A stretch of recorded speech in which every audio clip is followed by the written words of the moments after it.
What's up? Looking good, bud. Thanks. I was just trimming up the old beard, getting ready to hit the road here. Yeah. You're starting to look like a millennial. You got your new GoPro and trimmed up your beard. You're going to have to take the curve out of that beak on your hat and you'll fit right in. Yeah, the only thing is I'm too dumb to run a GoPro, so I don't know. 25 missed calls or 25 calls from you this week that can confirm that. Yeah, someday I'll figure it out, I'm sure. Yeah. Did you ever think you'd be running around in your 40s with a damn GoPro strapped to your chest? I was hoping not, but the way the times are, it's kind of a necessary evil right now, and who knows? I can't wait until I get to operate a drone. That'll be fun. Oh, you're really drinking the Kool-Aid, eh? You're full breach on the content. I always start out every year with the same aspirations to do more content, and at the end of the year it's always about the same. Not great. Yeah.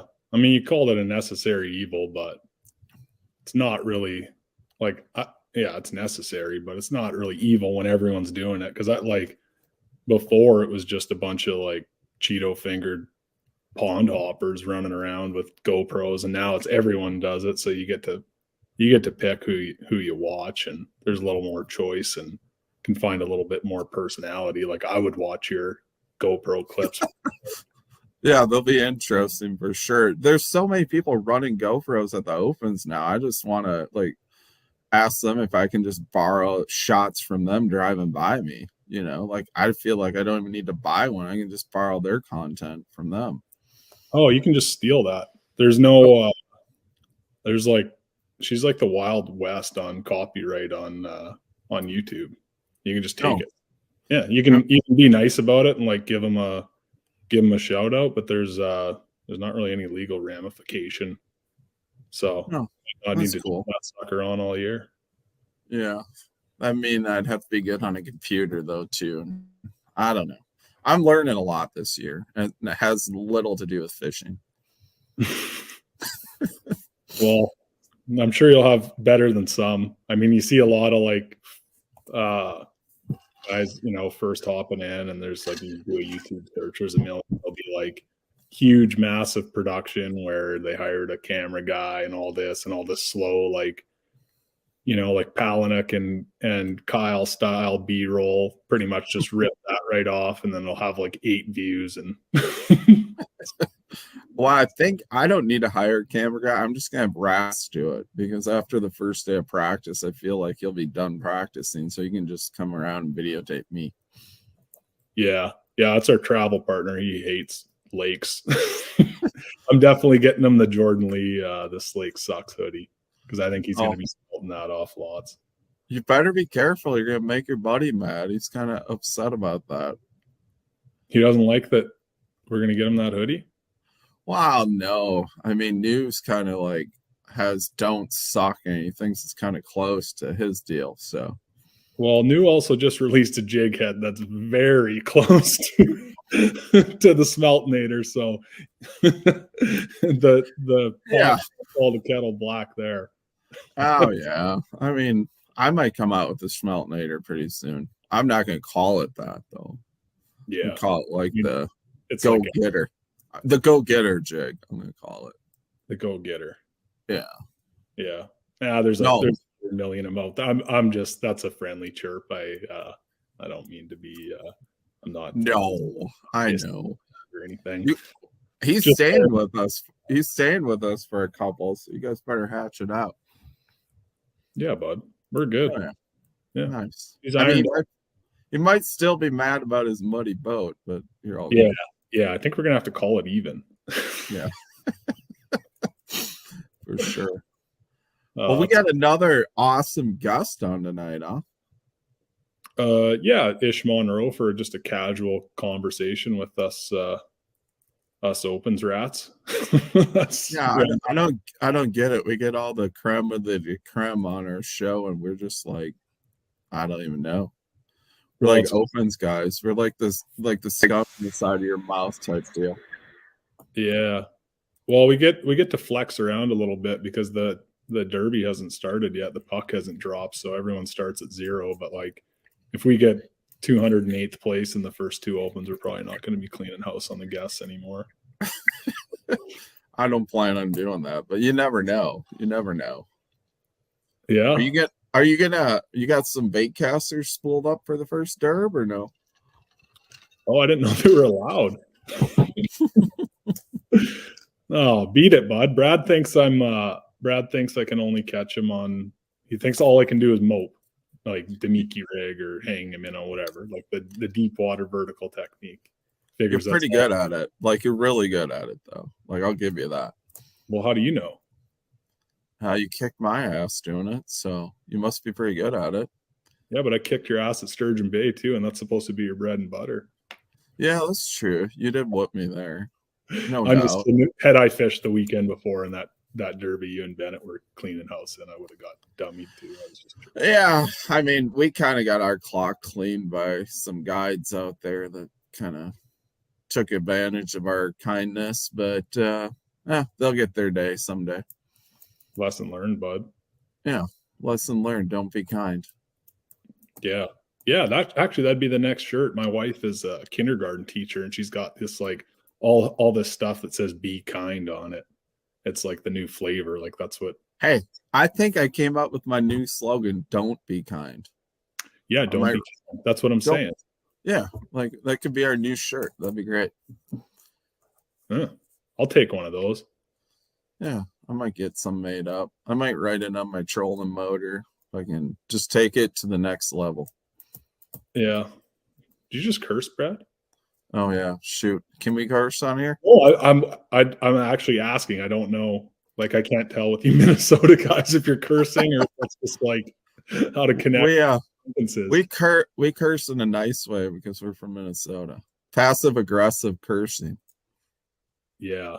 You guys talk so damn slow too. I can barely like. I think we're still on the same conversation you and I started like 3 years ago. Same story. Yeah, I mean it's a long story. It's a drawn out story. It takes a good story lasts forever. You're talking fast tonight though. You got that tin cup ripping. I do. I have a whole mug full of it. Everything's good. Yeah, it's a little mountain loudmouth soup. Yeah, I got the mallard circling me. I got the AOY trophy in the back, or the Rapala AOY thing. Everything's good. I mean, it's not mine, but is it like fixed to the wall or is it just sitting there? It's kind of sitting there. Can you bring it over to us? On a shelf? Can I bring it over? You want to steal it or what? No, I just want to see it. Oh man, it's huge. Hold on. Let me look. I don't know if I'm allowed. Hold on. I'm getting Brad in trouble. He's borrowing Fighter Studio right now. 2021 Bassmaster Angler of the Year. Oh yeah, that thing's a beauty. Big original floater, 2021 AOY. Did you get a good look at it? Yeah. Are you superstitious? No, not at all. I mean, I wouldn't put a banana in my boat, but besides that, I'm pretty good. Right. Huh. Why do you think that's bad luck touching it? No. I mean, I grabbed when actually the first time I met Carl Yoakums and he had just won that 10 killer derby. We were in his camper and we walked in and that big blue sucker was sitting right there and Gussie's like, I'm not touching that. And Brian just looks at me and is like, I'll grab that thing. And we just grabbed it and got pictures with it and we're lifting it and like, I did the full raise. I don't care about that. I know a lot of people won't touch them. Yeah, a lot of people say don't touch them, but maybe you need to touch it so you know what it feels like, you know?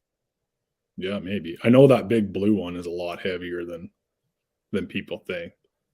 Yeah, there's one on a desk right over from me right now, but I haven't touched it yet. Like I'm kind of not gonna touch it. Yeah, well, you're not really in fighting shape either. You might lift that thing right through the drywall in Fighter's basement.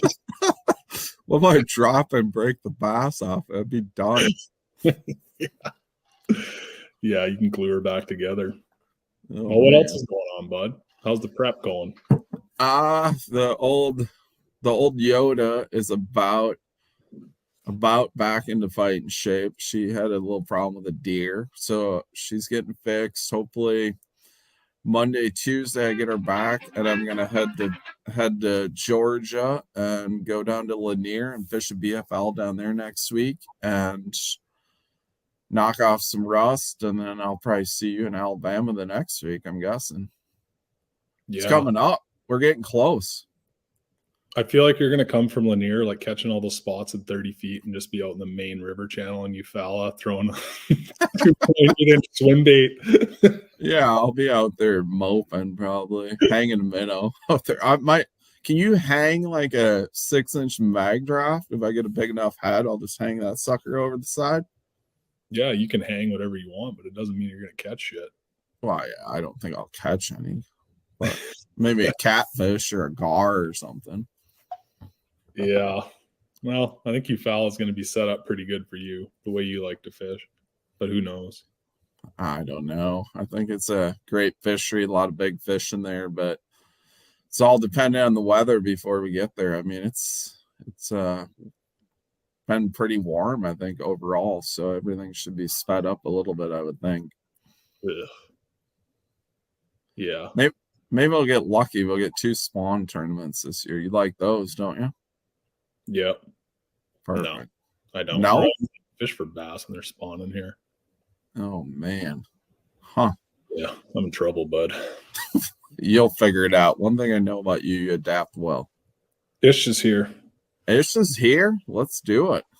Yeah, you want to bring him in? Put the power poles down and bring in the big poles down. Yeah, I think so. It's time.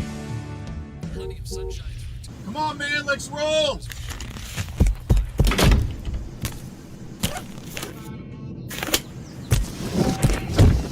What the? To catch the fish, you need to be one with the fish. With Power Pole shallow water anchors, you'll get the ultimate in precision, power, and control, so you can catch more fish. No face paint or phony fins necessary. This is the mountain, and this is mountain whiskey. Unspoiled, untamed, forever wild. There's no safety net, no way down. Up here, it's just man and the mountain and his tin cup. Tin Cup Whiskey. Mountain whiskey. Want to know the difference between power bait and other soft plastics? Ask the fish. Berkeley scientists have. Thousands of flavors tested on thousands of fish. Natural. Man-made. Every bait that's ever hit the water. No matter the shape, size, or color, power bait is the only one that is scientifically proven. Fish bite and will not let go.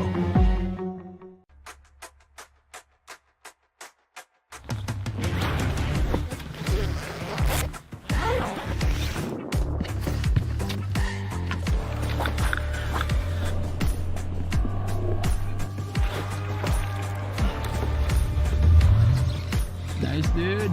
Yeah, buddy.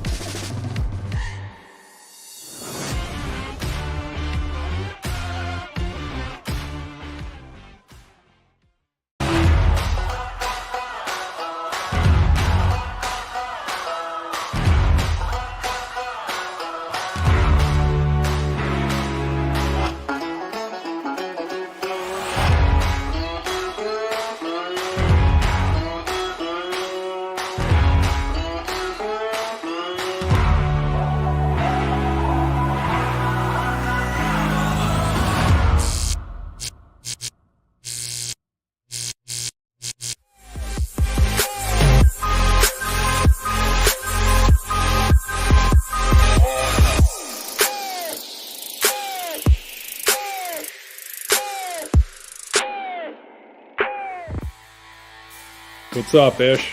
What's going on, guys? Hey, Ish. Hey. How's it been? So happy you can make it. That's awesome. Yeah, squeezing in between events and getting ready and everything else going on. Wow, you getting excited? What are your thoughts about this new endeavor you're on this year? Oh, the elite qualifiers? Or Yeah, yeah. I'm super excited about it. I mean, it's got me pumped up. It's kind of the grassroots of the beginning careers of bass fishermen. And, it's kind of also proving a point on how good guys are. And, it takes a lot to make it to the elites, and qualifying again through the opens just solidifies, everything that's going on in my career. So you're looking to come back and flex on some of these new cats, huh? Just a little bit. I mean, there's a there's a lot of different interesting things going on in the bass fishing world, and this is one way to start the correctness of it. To prove to guys that I deserve these sponsorships, that I deserve to be on the Elite Series and fishing at the highest level. We've seen it as every guy that was previously an Elite Series guy that's gone back to try to requalify has, because of their fishing ability. Yeah. Yeah. Yeah. Man, that's I mean, you've been beaten to death on podcasts the last couple months, so Yeah. we've heard some of the politically correct answers and some of the not so politically correct answers. I appreciate that. I tried to be nice, but you just, when people press your buttons, they say never poke the bear, and you kind of poke the bear a little bit. So my not so politically correct answers are basically the truth. Yeah. Well, we're not going to try to polish anything up here tonight. It's not, we're in polishing. That's kind of the thing about being about just grassrooting it through the open. She's the Wild West. It's no holds barred, and right. Yeah. So go out there and fish. You've got a lot of veteran anglers fishing. You've got a lot of new cats fishing, and I still am a firm believer that the new guys are soft a little bit. They don't understand what it takes to become a pro angler. I grew up what I call investing in myself and investing in my career. Everybody wants the easy way. They want $50,000 from a sponsor to go fish before they can, actually catch them. And that's not how it works. If you look at the guys as they grew up, they invested in themselves. Guys sleeping in their vans, guys sleeping in their cars, rooming with people, whatever it took to make it and pay those entry fees. Yeah. Yeah, I like it. I mean, the resilient ones are always the ones that rise to the top too. Like you can buy your way in to a certain extent with Dad's credit card and kind of get set up, and you maybe get some quality info, even maybe some guides here and there, and look the part and have the fancy rig, but without being able to put your nose to the grindstone, and you really can't buy the ability or take. Yeah, you can't buy your way into the elites. And, I qualified from the West many, many, many moons ago, before, probably half the people that are watching even were born yet. So it's been a long, hard road, but I'm super excited about getting back out there. Fishing's going to be good. We're going to Eufaula. I mean, all the venues we're going to are great venues. And that's one thing that I really like, is the venues that we're going to. They're big lakes spread out. Yeah, even though we have 200 boats, you still get to find a little something that you might be able to have all to yourself and win an event. Yeah. Yeah. Yeah. Everyone's off the bank a little bit now these days, as I'm sure you've seen. So happy times for a guy like me who loves the bank. Active target and forward-facing sonar has played a big, huge role in bass fishing over the past 2 years.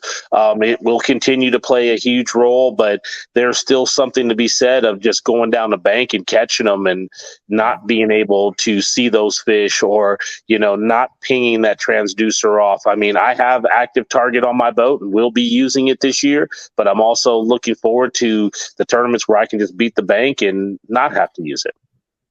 Yeah, boss. Well, geez, look at Okeechobee going on right now. You see all the bosses from the fall, the forward-facing gurus and the guys that have been clubbing them all winter. it looks like that's pretty much out of the equation there. It's not like they Yeah, Okeechobee's definitely a different animal, and you see those guys who, like to throw bladed jig shallow, the guys who like to flip, the guys who sight fish. You can't use forward-facing sonar for sight fishing. It's kind of one of those things. You can use it for when you're seeing up underneath mats and things like that, which is great. But sometimes I feel that guys put too much emphasis on it, and it's great in the fall and the winter, but it's springtime now, and it's definitely going to be a game changer for guys who don't want to use it. Yeah. What do you think about the all 9-ish, having to do all 9? Because when you qualified, it was probably, was it 4 tournaments at the time? It was 4 events. We had the invitationals that came out west, and we had 4 events to qualify. But I'm liking all 9. So over the past few seasons at Bass, they had, no off limits, and guys were hiring guides and doing everything that they possibly could to try to qualify without having legitimate fishing ability on their own. And you can see those guys, they make it to the elites, and all of a sudden it's like, well, where are they now? Without all that practice, without all that help, they don't catch them. So all 9 events is going to take out what I call the local factor.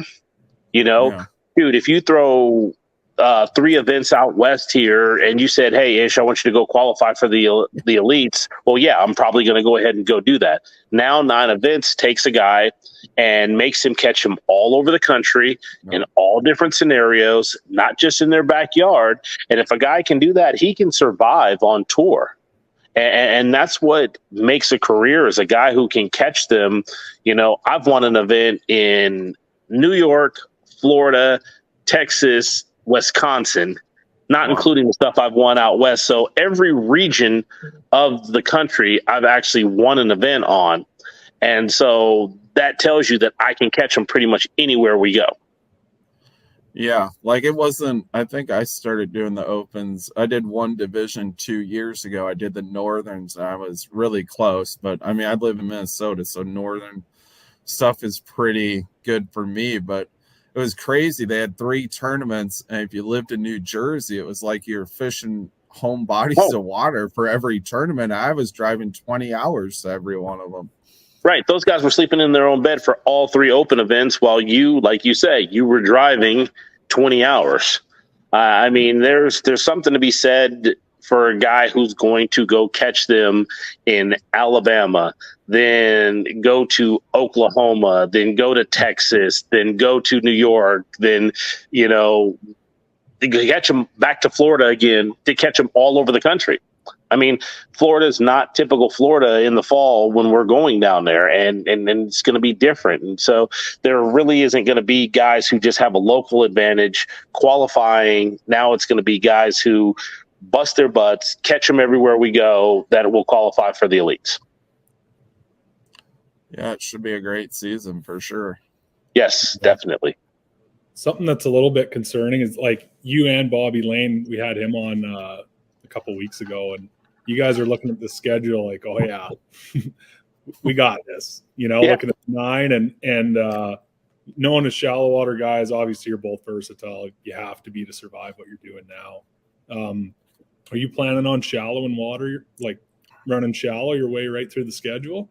Pretty much. I mean, if you look at my boat and my truck and what the stuff I have packed, I'm literally fishing every piece of equipment is in my boat. I'm not bringing any spare stuff to fish, this technique or that technique. The only difference is when we go up to fish for them smallmouth at St. Lawrence, I got a couple of tricks that I'll bring from my house, but otherwise the rest of the season, I'm literally fishing everything out of my boat with nothing extra in my truck.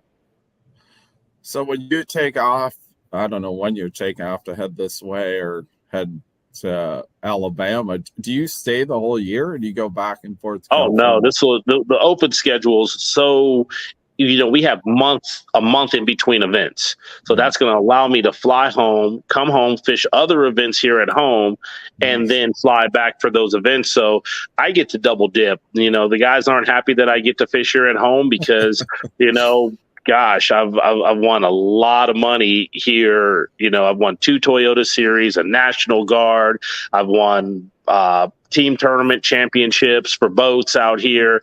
I'm really looking forward to being able to do both because it's going to allow me to double dip, as I call it.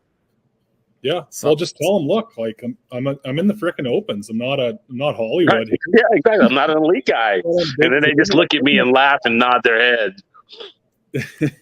Wow.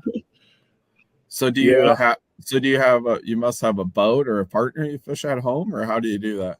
Oh, I have another boat at home. That's Nice. and another truck at home and a full set of equipment at home. And then once again, I'm fishing at home. So I don't need a bunch of stuff. I can literally fish Delta and Clear Lake with a frog and a flipping stick the whole year and maybe mix in a chatterbait while I go to Shasta and Oroville and I get to throw a float and fly and a Nico rig and pretty much call it a day. Wow. I mean, still some of my favorite footage in Bassmaster of all time was at Clear Lake when that guy was just creaming them on that big swim baits before. Oh yeah, Steve Kennedy. Yeah, Kennedy. That was some of the coolest bass fishing I've ever seen. Yep, and you know I have major respect for a guy like Steve because he hooked a 10-pounder in the corner of the mouth and released it because of the rules. And, you know, when guys abide by the rules like that, I can so respect it. So hats off to Steve Kennedy for winning the event. He deserved it. And yeah, he crushed him. Yeah. I always wanted to go out and do that one day. Oh yeah, swim bait fishing. You need to come right about now because this is the best it gets. Is this a little bit early pre-spawn, as I call it, and then big fish start moving up and they want to chew on those big swim baits. I mean, I'm fishing Lake Oroville, and I think I've got 3 swim bait rods tied up in my boat to hopefully catch one big bite on it, so we win the event. That's awesome. Yeah, hell yeah. So you're ripping the Toyota Series over there too, right? Yep. We just finished Lake Havasu. Actually had a rough event there. I tried to do something that other guys were doing, and that's never a good thing. Oh, got to turn that cell phone off. Oh man, I'm sorry, buddy. Jesus, rookie. But the next 2 Toyota Series events, I get to sleep in my own bed. They're on the Delta, and you know every Toyota Series event that I've pretty much fished, except for I think one, I finished in the top 10. So I'm really looking forward to those 2 back-to-back being on the Delta. Yeah. Main goal being to make it to the Red Crest, eh? Main goal is to qualify for the Open or the Toyota Championship for $230,000. You know, that's the biggest thing. To me, the Classic is still the biggest show in bass fishing, and I want to win an Open before I do that to qualify for the Bassmaster Classic. Yeah, heck yeah. So Go ahead. Sorry. So I mean, if for some weird reason you don't make it this year, how you're pretty devoted to get back to the elites? I mean, if you don't make it this year, you do it next year or whatever it takes. Yeah. Just pretty much go with it. And, you know, there's some other stuff on the horizon, but yeah, that's my focus is the next year to fish the Opens again. I think I'm going to have so much fun this year. I might just want to stay and fish the Opens. I mean, they're doing a lot of press with it. They're, you know, the payouts are good. I mean, it's pretty much, getting back to the old days of Bassmaster, and that's one of the reasons why I'm fishing. Yeah, well, a couple, you know, when you and Bobby hopped over, people are like, "Are these guys nuts?" Like, you know, leaving the automatic, coming back into the gauntlet, and I'm looking at it like you should just stay. You can still qualify for the Classic, right? I know you've mentioned that your sponsors are on board with it, so yep. Right out of the gate, you're paying pretty much 28 or 30 grand less in entry fees. Yeah.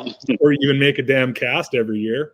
Right. You know, you're probably going to get a couple top 10s, and the top 10 payout, once you take out the entry fee, there's very little contrast between that and the elites when you start looking at those. Right. You know, just stay. You can be big fish in the small pond and just take everyone's lunch money every damn year. I had thought about going back to college and competing in the college series to qualify for the Classic and Red Crest. I mean, I was like, go back to college, fish. They can't. Not against the rules. I'm on the college fishing team. Yeah, there you go. Like, does the DeVry Online University have a college fishing team? That would be awesome. That would be real awesome. Oh yeah, no, that'll be good. But I mean, you mentioned like we mentioned it earlier. Like, you're just getting pounded with podcasts like constantly. Podcasts, Bass is covering you. You and Bobby are going to be the first people that everyone looks at on the list when they look at the results. And you're probably going to get more press than this I mean, like, I'll be honest, when guys go to MLF, and I'm a big bass fishing fan, they kind of fall off the earth for me a little bit. I just don't see them as much. And now, man, all I've been hearing is Ish and Bobby. Yeah, I mean, it's been a really big deal, and it's definitely good for the career. Bass is still the publication that people go to when they want to learn about bass fishing.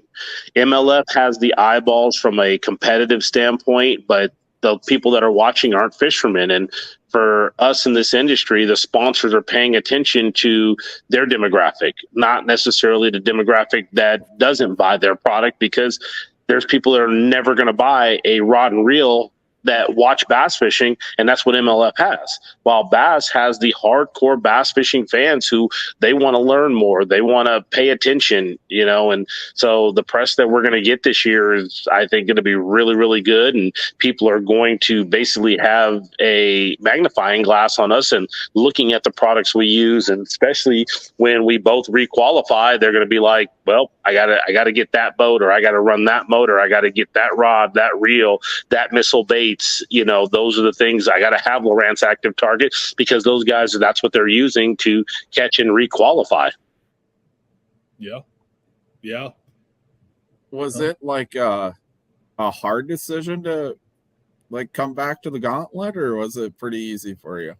It wasn't hard, and it wasn't really easy. The biggest thing was having a conversation with all my sponsors. Yeah. Finding out what they want, where they want me to be. And, at the end of the day, I don't think the companies really care what you fish, as long as you're out there promoting to their demographic and selling product. And that's where I tell these kids nowadays that are looking to get sponsors is, don't call up a sponsor and start talking about, hey, I fish this, I'm going to try to qualify for that. Why don't you call that sponsor and say, hey, I've got this dealer that's willing to take your product and buy more of your product, and I'm going to help them sell your product, because they're going to continue to reorder. And those are the things that sponsors really, really care about at the end of the day.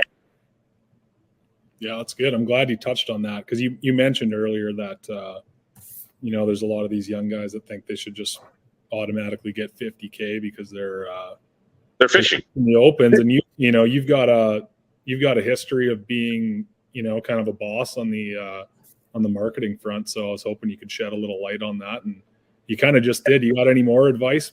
About it earlier about guys catch a bass. Catch a bass is the easiest way to legitimize yourself. And that's what I think a lot of people haven't realized is there's guys out there with signature series rods and reels that have never won a tournament. So why would you want to buy a product from a guy who's never won a tournament, even if he's supposed to be a special guy at that, Yeah. For me is proof's always in the pudding. We bought Michael Jordan shoes because Michael Jordan was Michael Jordan. He won, and we thought that we could fly because we had Michael Jordan shoes. But, we didn't have Joe Dumars' shoes because Joe wasn't, that guy. But we had Isaiah Thomas's shoes. It's all about the guys who are winners. We had Magic shoes. It's all about winning and legitimizing yourself. So I tell people, go out there, catch a bass, show companies you can sell their product, and the sponsors will come flying to you. All right. You hear that, Brad? We got to catch bass. We got to catch bass. Yeah, that sounds easy enough. They have these things called fins and tails, and they like to swim. And then when you top Mother Nature on top of that, gets a little tough. Yeah. I mean, Jamie, I don't even think you caught a largemouth in the U.S. in a tournament before. So No, I've only done 2 opens. I caught 10 smallmouth and 10 spotted bass. I think I can't tell the difference between a spot and a largemouth, so maybe I didn't get one. Oh, actually, I talked to a guy from Australia last night, one of Carl Jochumsen's buddies. He's coming over to do it as a co-angler, and he's legit never caught a bass or seen a bass before. And he's coming over. He's buying a car, sleeping in his car for 3 months. This car he buys, and then is just selling it and flying home, and then is coming back to do all the opens next year, like as a boater. Wow, that's dedication. Yeah, it is dedication. Yeah, it's hard to like. I got a 28-hour drive to the first one. It's as far or further to you from the first. You're lucky you only got 28. Try 40 for me. I know. I saw the map, but either way, for sure, both of us are aching and bitching about it. And this kid's flying from, it's like a 15-hour flight and then sleeping in a damn Ford Tempo or whatever he buys. Right. His first bass. So that was kind of a motivator to get fired up there. But yeah. So how does it work for your deal, Ish? Like, you got a boat here, you got a boat at home. You just fly over and have your rig here, or like you got charger. My phone's dying. I've got a guy who will drive the rig out there for me. I'll fly in and take it to the next event. But also one of my old traveling buddies, he's going to the events as a co-angler, and so I'll just give him my rig and he'll meet me at the events, and makes it a lot easier. Nice. Well, nice. Yeah. What are you ready for the co-anglers again, Ish? You probably haven't had a co-angler for a while. I've been fishing here at home, so I've had those co-anglers in the boat, and so I haven't lost that, what I call that edge of free reign of the boat. And I understand that I got to make that cast, and one thing that's super important is making a little bit longer casts, because you still got 15, 18 feet between you and the co-angler, and if you can make that cast just a little bit further before he gets there, you're going to always catch that fish. Yeah, that makes sense. Are you bringing, Bruce, or is that me? We got someone already. Huh. I think we're good now.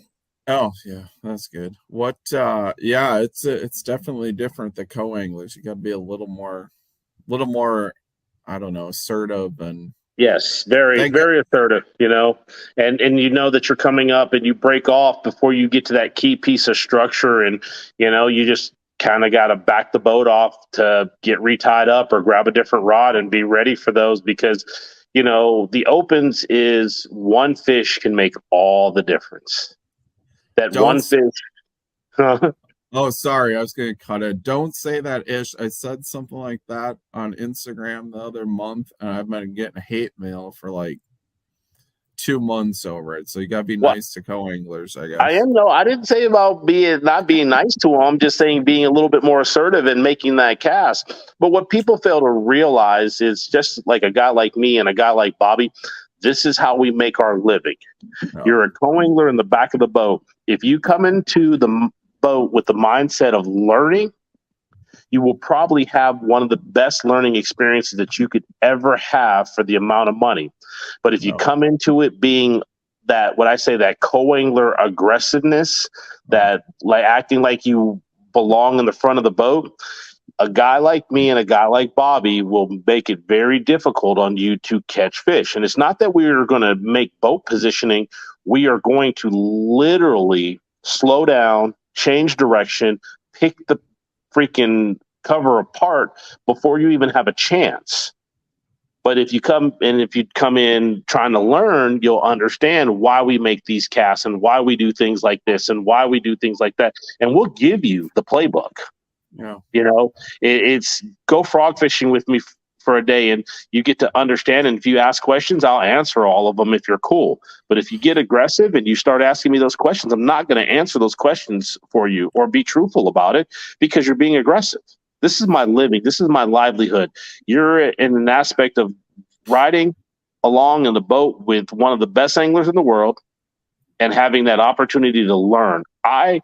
When it took the opportunity to go sit in the back of Kevin Van Dam's boat, Denny Brower's boat, Larry Nixon's boat, Roland Martin's boat, and just, I wouldn't even say a word. I would just sit there and watch if I ever had that chance to draw on a guy like that. Yeah. Yeah. You, them Toyota series you're fishing now, do you ever get a real bad like net knock or something from a co-angler? Well, so I had one of those a long, long time ago, early in my career, and I learned how to alleviate that. And the first question is how good are you at netting? And the person will tell you, if they're not so good, you'll see it. They'll start shaking and stuff, and then you just put the net down, or hey, put the net in the water. Do not lunge at it. Don't do anything. I'll bring the fish in the net, and all you have to do is just lift. Yeah. So, but no, I've had great co-anglers, who were honest. Like, hey, man, I'm not very good at netting. Okay, no problem. I will land all my fish on my own. If I know that going into it, we're good. Yeah, well, fair enough. I'll be honest. I was a co-angler maybe 6 or 7 years ago. I went down when they had those FLW Tour Opens. I rode down with Gussie in one, and I drew Ray Hanselman in Texas. Like, nice, best possible draw in Texas. Nicest. Right. He's a guide down there, so it was just cupcake. Like, awesome day. But he hooks a big, he hooked a big one, and I was like, "Where's your net?" And he's like, "Oh, it's down here." It was like, I don't know, this old boat. Very. It had one of those like real shitty stock like hybrid nets that are just like a tube, and they're like a telescoping, and then you get a butterfly net. Oh yeah, dude's fishing for $100,000.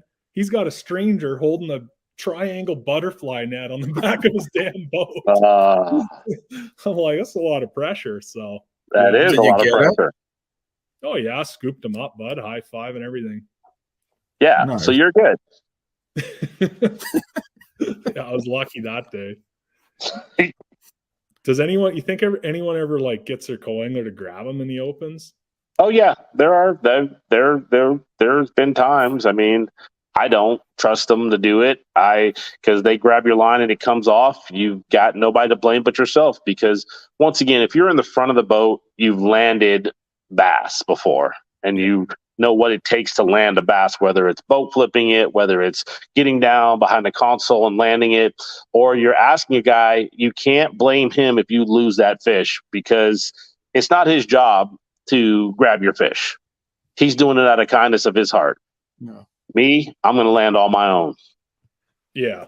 I mean, it's with a net, someone else netting your fish. Yeah, that's going to help. But like someone else grabbing them seems like like a recipe for damn disaster.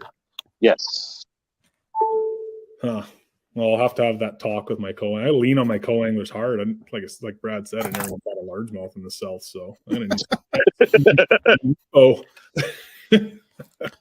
I'm sure you will, Bruce. You'll catch on quick. Yeah, I'm just kidding. I've caught some. I just haven't weighed any in a tournament. Yeah, no big deal. Should be ready to go. Yeah. Well, Ish, we got to ask you. I've kind of heard mixed answers and mixed whatever. They made all these changes to the EQ this year, and that obviously attracted some people from FLW and MLF. Is that what is making you jump over here, or did you like have enough of MLF as it is, or was your contract up there, or contract was up. There's a lot of different factors that rolled into me making the decision to go back to bass. But once again, the Bassmaster Classic is still the biggest show on the planet and will be for a long time. And before I retire, that's what I want. I want a classic trophy with the rest of my other trophies. That makes sense. How many classics have you fished already? Fished 10 classics. Wow, you're no rookie in the classic category either. So, and only had one that I really felt like I had an opportunity to win, and I don't know what happened. Mother Nature, tides changed when we were on the Louisiana Delta, the one that Ike won, and that's just the way it goes. Yeah. Would with MLF changing to 5, would that swayed you one way or another before, or no? No, did not change my thought process because of the legitimacy of the weigh-ins and the fans. Once again, without fans, there is no sport. And so to me, going and taking 5 fish up to a weigh-in stage and seeing the fans and shaking hands, that's the interaction that my sponsors really like. And those are the things that they want to see. And it helps me to sell product is the one guy that you shake his hand and say hi to, he might be a customer of yours for life. Because of that. And you say, hey, man, I use Daiwa Tatula Elite Reels. Well, he's going to buy those because Ish Monroe went up and shook his hand one time. And so that's important to me. And, I don't necessarily like the catch, weigh, release format because you're weighing with 40 different scales. I like everybody weighing in on the same scale. And that, like, someone could be offshore with 4-foot waves, and someone could be in the back of a creek, and you're going to get a way different reading. I know Brad knows there was a catch, weigh, release tournament in Sturgeon Bay, Wisconsin this year, and like you're not getting a good lock on that thing. That's fine if you're playing for a case of beer or a couple jerk baits against your buddies, but when $100,000 on the line, I mean, you look at a guy who lost the classic by an ounce. It's those are the kind of things. And I've been that guy to miss the cut by an ounce or two. And I mean, you're talking the boat waves, and you're talking different weighmasters. I mean, now they're going to have each boat with 40 guys, and it is 40 different weighmasters, 40 different scales, 40 different weighmasters, and there's just room for error. And everybody weighing in on a same stage, flat, whether it's windy or not, and the fans being there just is exciting for me. Yeah, I'm sure there's going to be extra fans at each one seeing you guys this year too. I mean, that's awesome. A big draw, yeah, for sure. That's awesome. I'm glad that they come out, and I'm encouraging everybody to come out to those weigh-ins. And I will be at the Bassmaster Classic working in the Daiwa booth and the Yamaha booth and the Skeeter booth and Lowrance booth, so in the Missile booth. So come and see me. I will be working there too. I am going to come see you. That'll be awesome. I'll be out fishing. You boys Well, I mean, I said this to Bobby too, and like having you guys in the field it helps everyone. We're going to get our asses kicked a few times, and that's, just the way of the road. But, if you're in a contract meeting, you just fish the same series as Ish and Bobby. That's definitely a good play. Yeah, no, it raises the tide, and we're pumped to have you, because before you boys hopped over, it was like, okay, it was going to be, last year, like Swindle and Palaniuk were in a couple, and a bunch of people, in a couple ones. It was cool to have them around, but this year I was like, oh, we're going to be back to a couple good guys from FLW, but for the most part, a bunch of no-namers. So validity and viewers to the game. So, and I'm definitely interested to see the new guys that are coming. There's always that one. I mean, you look down the list. There's always somebody new and somebody that can catch them and that lives and breathes bass fishing. Yeah. I have a feeling there's going to be more than one, but.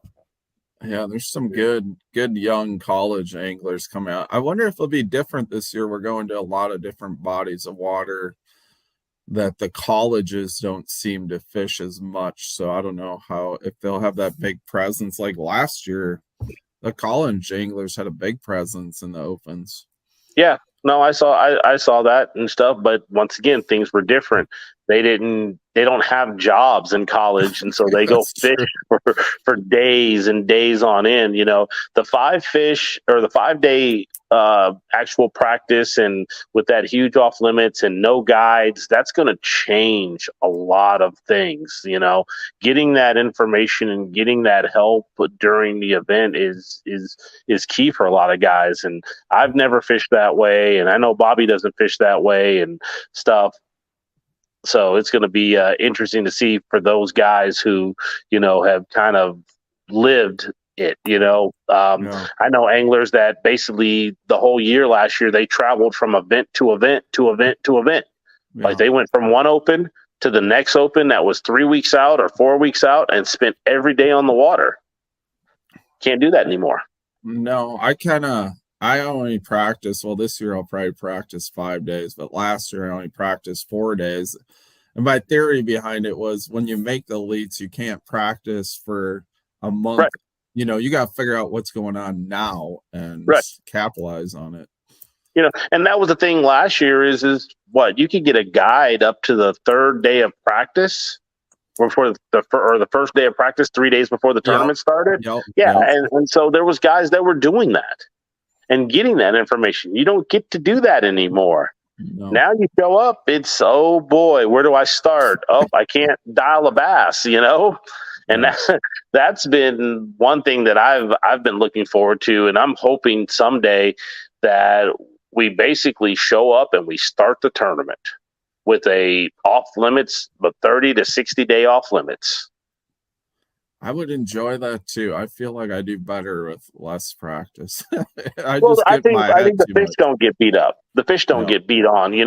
5 days of practice. Still, not everybody's going to practice all 5 days, but it's still there's a lot of pressure on that lake when you got 200 boats out there practicing. I can't wait to see when you show up out practicing all the people. Like the last couple of years in the Open, if your rod's bent over, people drive from a mile away and hit a wave point. But I bet you they'll be looking for you and Bobby and maybe leaving the rest of us alone this year. Yeah, that's the bent rod pattern is one pattern. They'll be on the boat wrap pattern, which is another pattern. And, and so you just have to be a little bit more strategic about the way you do things. The good part for me is I've got history on the majority of lakes, all of them except for 2 of them. Wow. So stuff that I know that I'm going to fish, you will probably never see me there in practice. Yeah. And then I'm going to show up and slide in there, catch me what I need to catch and roll out and move on to the next. Yeah. And then get your elite invite and say, hell no, I'm staying in the opens. that would be pretty interesting. That'd be the ultimate flex. Yeah. That would be the ultimate flex. And go to the Classic that year. Yep. That's what I want to do. I want to win one this year and be in the 24 Classic. I mean, that's the fastest way for me to get back there. Yeah. Well, pretty damn good shot at her, I'd say. Yep. Yeah. Cool. Well, we've kind of thrown back to it a few times, but you talk about coming up through it. I've never really heard your story about starting in the opens and getting your start way back when. You got a good story there, or is it? Well, I mean, for us, it was the invitationals, and at the time, and Ray Scott was still, the MC, and that he came out. The first term was on the Delta. I had a 17th place finish there, and then we went to Lake Havasu, and I finished like 48th and still got a check there, and I'd never been to Havasu before. Then the next one that we went to was, I don't even remember, was it Shasta or Oroville or something like that? How old were you in this tour? What was it? How old were you, like, back when this was happening? I was 23 years old. Okay, wow, yeah. Yeah, I was a youngster, and drove my van all the way to Elephant Butte, New Mexico, which is like 14 hours or something, almost to Texas, and never seen that place before, and finished 4th in the tournament. And I'll never forget it, because it was the first time in the history of Bassmasters, on the last day of the event, the first and second place guy drew each other. and I drew the local hero, and I was in second place. And so I had to give up my boat for one. And then I got beat out because they gave away 3 boats at that time, beat out by a guy who came out of nowhere who caught a 10-pounder. Wow. And I finished 4th. But I mean, I had 4 checks out of 4 events, finished like 14th in the points, and qualified for what they called the top 150s at that time, and packed up and lived in a Suburban. And like I said, invested everything that I had into it, and didn't even have a rent payment. I was pretty much homeless at that time and just trying to survive. And it wasn't homeless in a bad way. It was, hey, I'm packing all my stuff, putting it in storage, moving out of my parents' house, and I'm going to go try to make this work. And I did. I'm doing the same thing, but I'm 44. Well, 44, you have a lot more responsibilities. My kids are old enough now. I'm lost all my responsibilities. I'm actually living in a buddy's basement until fishing starts, and I'm just gonna fish. There you go. That's one way to do it. Go get your pre-practice in on the places you haven't been to. I mean, I'm definitely going to slide down to Virginia, and I've never fished Eufaula in Oklahoma, but I've driven over it multiple times. It's a giant lake, and I'm going to go slide down there and spend a couple days just driving around looking. Yeah. Yeah, it definitely is an interesting schedule. I was kind of hoping they'd lean a little bit more to the smallmouth side of things this year. Nah. Smallmouth need spinning rods too much. I don't like spinning rods that much. Jamie Bruce doesn't own a baitcaster. Do you, Brucey? Yeah, I got bait casters. I just don't know how to use them. Yeah, you're in trouble then. You might as well go ahead and, just stay home. Yeah. No, he's just I'm just I know. Yeah. So no, I'll bring my bait casters for you, Brad. Oh, good. You can tune them up for me and show me how respool them, put some fresh line on it for them. Yeah, they're probably 12 years old. They're probably good. Yeah, I got old Black Max in here. Or... Green Corrado. Yeah, the original green Corrados. Oh yeah, for sure. I have one of those right here. Oh, she's retired. That's why it's in the drawer. Yeah. Oh, you retired her? Oh, that's good. Yeah, I shut her down. Who are you rolling with this year, boss? By myself. Yeah? Yeah, looking forward to it. But like I told Ike and John, we're putting the gang back together for 2024. Yeah. Nice. Yeah. Damn. Full circle.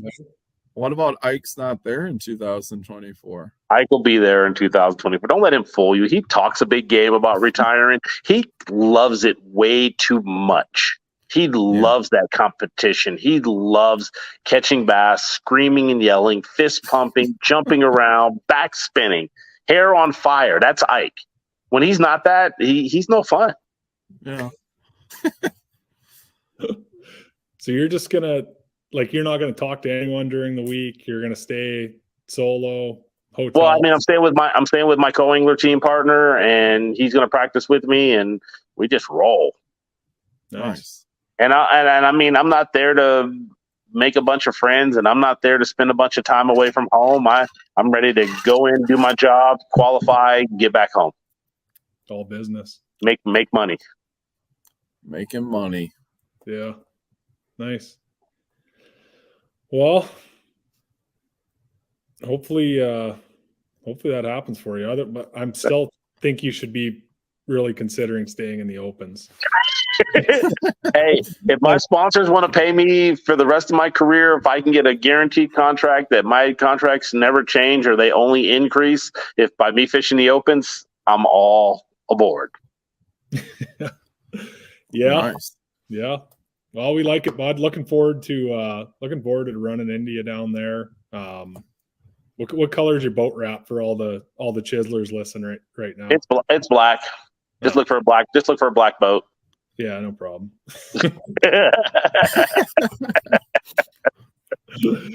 Okay, bud. Well, we know you're busy. Thanks for carving the time out, and we appreciate it. I mean, we're like Brad said, we're a couple peasants in the opens here, and Happy to have you guys. And we'll have some fun. We'll have some fun. Oh yeah. Yeah, We always have a fun. little bit, and hopefully you're still there once we swing up to smallmouth country, and might be. Oh, I'll still be there because I love Thousand Islands. That's one of my favorite places to fish. Just sucks that we're not going to be able to make it to the lake. So, is what it is. Yeah, well, it doesn't suck for a guy with a 58-mile-an-hour boat. So does not suck for that guy. Definitely. Yeah, I'm in support of that decision. Yes. Cool, guys. Well, appreciate you guys having me on. Check me out on Facebook and Instagram, and see you guys on the water. Yeah. Absolutely. Yeah, thanks a lot, buddy. Home page of Bassmaster opens all season, so you're gonna see a lot of them. We'll see you around. All right, see you. Thanks, buddy. What do you think, Brad? He sounds pretty set. He's gonna go. Yeah, a lot of confidence. Yeah, I wish I had that much confidence. Yeah, I feel like I got like a pickle for a spine after that. He's a little bit soft. You think we're too soft? Maybe we need more confidence. Yeah, maybe we got to harden up like a Happy Gilmore when he goes and stands in front of the dam. The baseball machine. Yeah, that's what we should do our first 2 days of practice. You fella. Any batting cages around there? I'm sure we can find a batting cage. You go first, though. I'll TikTok it. You go first. It'll be great. Yeah, I forgot you're a TikToker now, you old social wizard. Oh, yeah. I'm just gifted for sure. I don't really understand any of it, but I just try to do my part. Yeah, as long as you're not putting up anything that you don't know is going up. I feel like you really get tripped up on that once in a while. Yeah, I mean, I know you get hit in the head with a baseball would probably go viral on TikTok, though. If I got hit in the head with a baseball? Yeah. I mean, we should set that up. In case we don't make it fishing, we can make it from sponsor dollars. Yeah, we could just be YouTubers. I'm not going down that road, but... What are you going to do with all your videos you're making this year? If you're not going to put them on YouTube? I think I'm going to do Instagram Reels with them. And I'm also... A lot of sponsors are jonesing for some content. So I'm going to try to create some more content at Outcast. We're coming out with a lot of new stuff and just get video of it type stuff. And, there's always crazy things happening when you're out in the boat. So just trying to capture some of that. Yeah. So are you going to talk to the GoPro, or is it just going to be on your console? I want to know your approach here.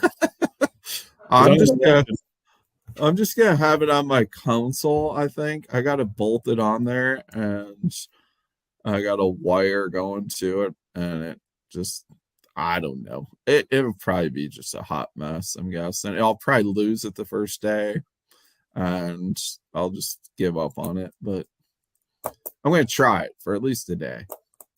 Yeah, I lost mine at Hartwell after day 2. My co-angler put it up.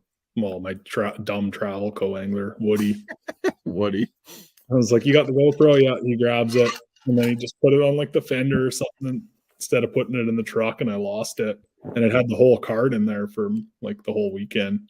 Oh, Christ, it's like $500 down the drain. Yeah, I wasn't worried about the money. I was worried about what I said on that card. Who knows? The wrong people get it. Yeah. Yeah, imagine if someone just recorded your life for 2 days, everything you said. Oh my God. That's why I'm not going to talk. When I made my first live, the guy they put a microphone under your shirt, and he's like, we record everything you say all day long. Yeah. And I was so scared. I'm like, I'm just not going to talk at all, because something dumb's going to come out of my mouth for sure. And I don't want to be fined and kicked out of bass fishing for the rest of my life.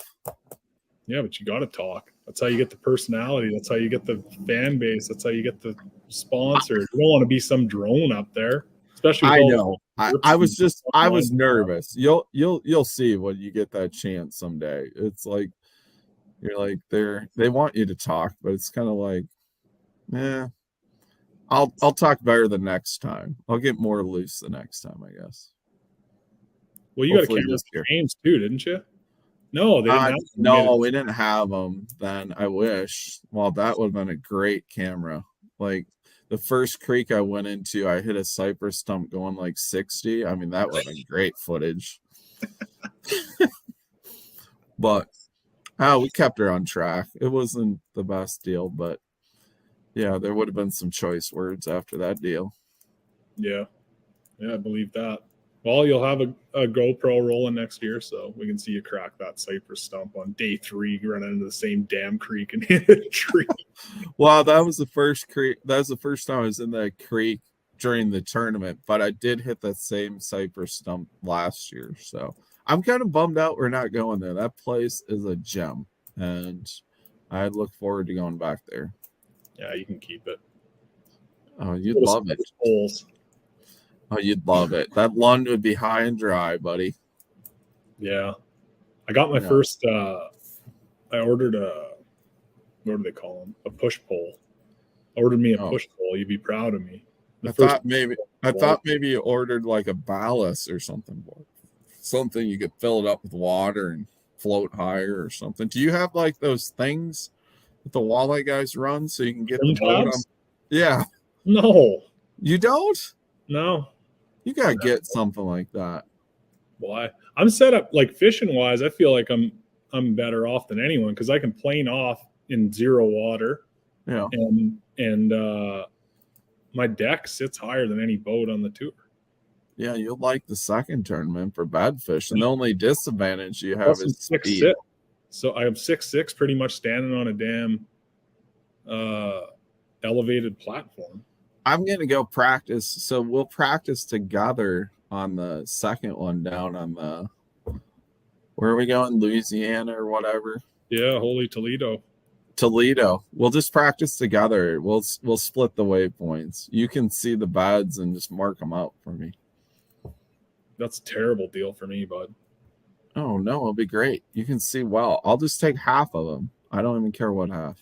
Oh, okay, that's not bad then. Yeah, I mean, lucky you're that tall though. How would you ever scoop a bass out of the side of that rig? Oh, it's good. There's no. I feel bad for the guys grabbing them in bench seat bass boats. Like I have a dance floor where I can just walk around and land them wherever I want in there. It's perfect. Yeah. And then there's big high walls, so you just pin them to the tin. Oh yeah. And then you can just stick them anywhere. It's like throwing a damn magnet at the fridge. Nice. I'll lose the first 6 I hook this year now. There's nothing more heartbreaking than touching one and not getting it. It's happened to me like twice already. And it's when we go up to Thousand Islands and those smallmouth are on like crack and they're used to fighting the current their whole life and they do not want to come in that boat. It's just heartbreak some days. Yeah, I believe that. All right, bud. Well, down, put a bow on this unit. Yeah, I think it was a great show with Ish and it was interesting. Ish is I've never really talked to him and seems like a really cool guy and can't wait to see him at the Classic and hopefully stand in the check line next to him once or twice this year. And yeah, sweet, bud. No, it was fun shooting the informal breeze. Always a blast. No doubt, buddy. It's a weekend now, so I'm off the clock. Don't be calling me about your damn GoPro questions.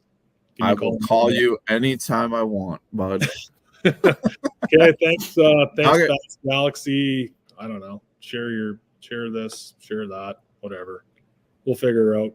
If you're listening this late, then you're probably pretty deep into the show. And yeah, give her a share on your social. We'll have some giveaways going here at some point, eh, Brad?